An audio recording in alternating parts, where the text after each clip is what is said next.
Kay na human naman tagwali ani naog na taanin sa pulpito ikahuman mo ni atong mga kaigsuonan din sa Happy Valley SDA Church diri sa Lupa Lantawan, San Fernando, Cebu. Ingon ani kadasig atong mga kaigsuonan ini nga church ni sa Happy Valley ikahuman og wali magnilamanohay na ang mga kaigsuonan, mag-abi-abi na ang matag usa kay nahuman naman ang atong wali. Ingon ani sila kadasig diri ang simbahan igsoon ay nagbisit pwede sad mo bisita diri sa atong simbahan diri sa Happy Valley SDA Church.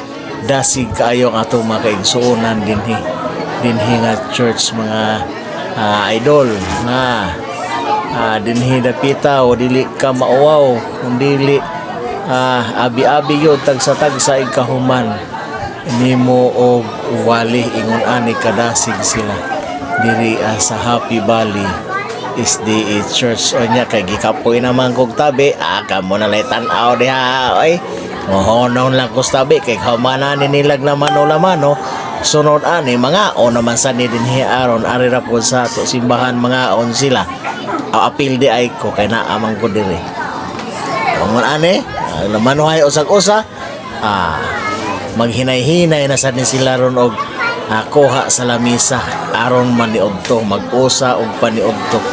Ang mga kaigsuonan dili ni sila manguli kay kahuman ni nilag kaon pagkataon-taon magsugod na po ni sila sa ilang AY program para sa hapon.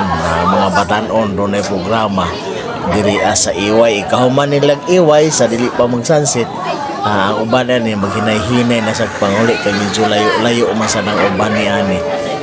Mo ni higsuon mo ni kadasigon ang atong makaigsuonan dinhi sa Happy Valley SDA Church nga naa nahimutang sa Lupa Lantawan, San Fernando, Cebu.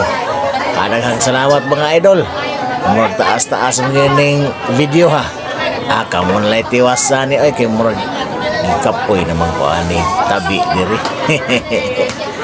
Salamat sa inyong pagtanaw.